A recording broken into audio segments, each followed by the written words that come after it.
अस्सलामुअलैकुम दोस्तों, केड़ा हाल है? उम्मीद कयूं था भी खैरियत सां। दोस्तों, अगर तव्हां भी पंहिंजे वॉइस के बिल्कुल प्रोफेशनल तरीक़े सां रिकॉर्ड करण था चाहियो, उहो भी बिना माइक जे, त इन वीडियो के आख़िर ताईं ज़रूर ॾिसजो।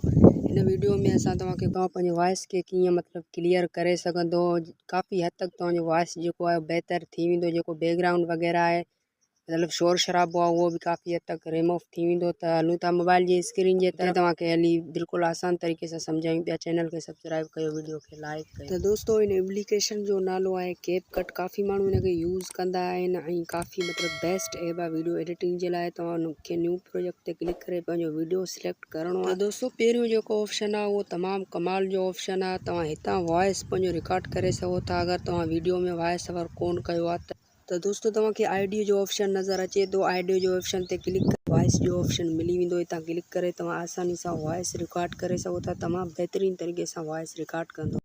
दोस्तों, ॿियो जेको ऑप्शन आहे उहो भी कमाल जो ऑप्शन आहे। अगर तव्हां वॉइस ओवर वीडियो सां गॾु करे छॾियो आहे त उनखे तव्हां ऑडियो जी शिकिल में अलॻि करे पोइ उनजी एडिटिंग करे सघो था बिल्कुल आसान तरीक़े सां।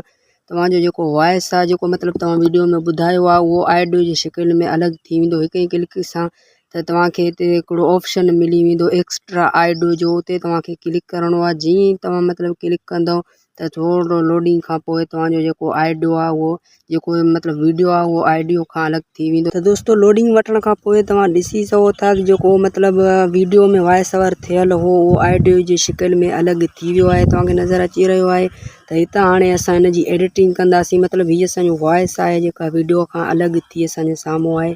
त हाणे तव्हांखे थोरो एडिटिंग करिणो आहे। ऑप्शन नज़र अची रहियो आहे वॉल्यूम जो।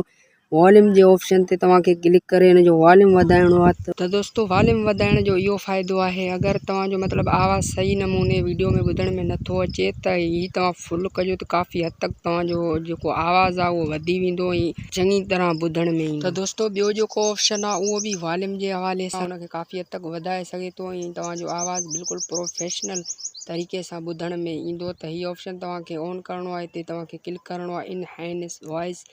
हिते जीअं तव्हां क्लिक कंदो थोरो मतलब लोडिंग वठंदो।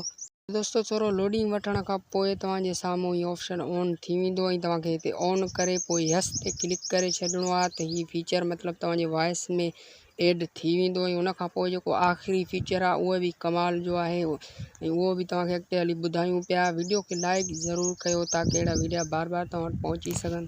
त दोस्तों, जेको लास्ट ऑप्शन आहे उहो तव्हांजी वीडियो जे बैकग्राउंड जे हवाले सां आहे। अगर तव्हांजे वीडियो में को रश वग़ैरह आहे त उहो बिल्कुल आसानी सां काफ़ी हद तक रिमूव थी वेंदो ऐं तव्हांजो आवाज़ बिल्कुल प्रोफेशनल थी वेंदो। त उनजो नालो आहे रेडियो नॉइस। आख़िरी ऑप्शन आहे ही तव्हांखे ऑन करिणो आहे। उनखां पोइ तव्हां पंहिंजो वॉइस ॿुधी सघो था।